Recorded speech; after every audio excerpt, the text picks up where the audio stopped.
When you see a red gate or an old wooden building in Japan, can you tell if it is a shrine or a temple? Many travelers feel unsure at first, because both places can look beautiful, quiet, and deeply traditional. But shrines and temples are not exactly the same. The way to recognize them, and the way to pray, can be a little different.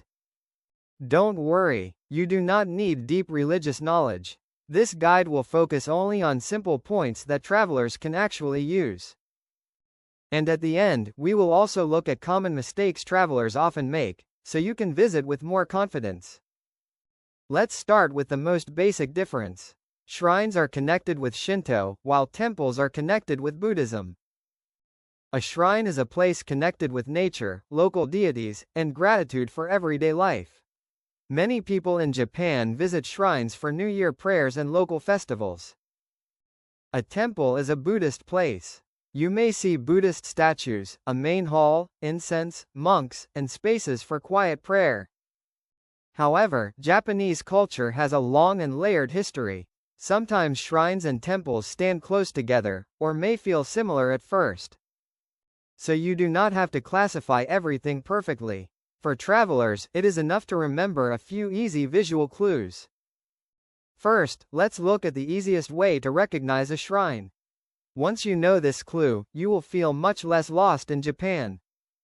The most recognizable sign of a shrine is a torii gate. A torii marks the entrance to sacred shrine grounds. Torii gates are not always bright red. Some are made of wood, stone, or metal, and their colors and shapes can vary. At a shrine, you may also see a sacred rope called shimenawa.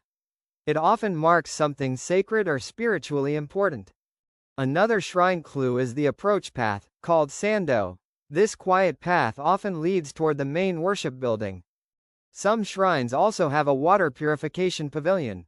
Visitors may rinse their hands before praying. When walking on a shrine path, it is polite to avoid the exact center when possible.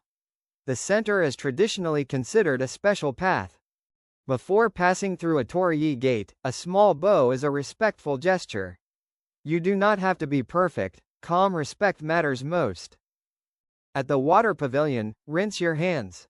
If you are not sure what to do, check the local signs or quietly watch how others do it.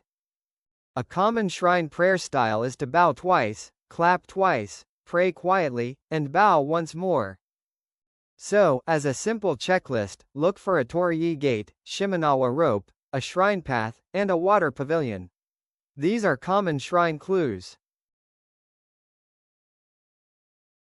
Next, let's look at how to recognize a temple. Once you know the difference, temple manners become much easier to understand. At a temple, the entrance is often a large gate called a sanman. It looks different from a shrine's torii gate. The center of a temple is often the main hall. This is an important place where people pray quietly and pay respect to Buddha. You may also see Buddhist statues at temples. If a statue is inside a hall, always check whether photography is allowed. Incense is another easy clue. At many temples, you may see gentle smoke rising from an incense burner. A temple is a place for quiet prayer and reflection. Even if it is a popular sightseeing spot, it is still a place of worship. Some travelers imagine that every temple has a 5-story pagoda, but that is not true. A pagoda is only one possible clue. When entering a temple, walk quietly. A small bow before passing through the gate can feel respectful and natural. If there is incense, visitors may offer a stick of incense. Some people gently guide the smoke toward themselves, but you do not need to copy everything. If the incense catches a flame, avoid blowing it out with your mouth. Gently wave it out with your hand instead. At temples, you usually do not clap your hands. Put your hands together and pray quietly. This is one of the easiest places for travelers to get confused. At shrines, clapping may be part of the prayer, but at temples, it usually is not. If you feel unsure, look for local signs or quietly observe what other visitors are doing. This alone can help you feel more comfortable. Now, let's review a few common mistakes travelers should know. They are small things, but knowing them can make your trip much smoother. The first mistake is using the same prayer style at both shrines and temples. Especially remember whether clapping is appropriate or not. The second mistake is focusing only on photos.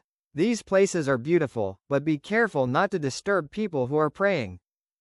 The third mistake is taking photos where photography is not allowed.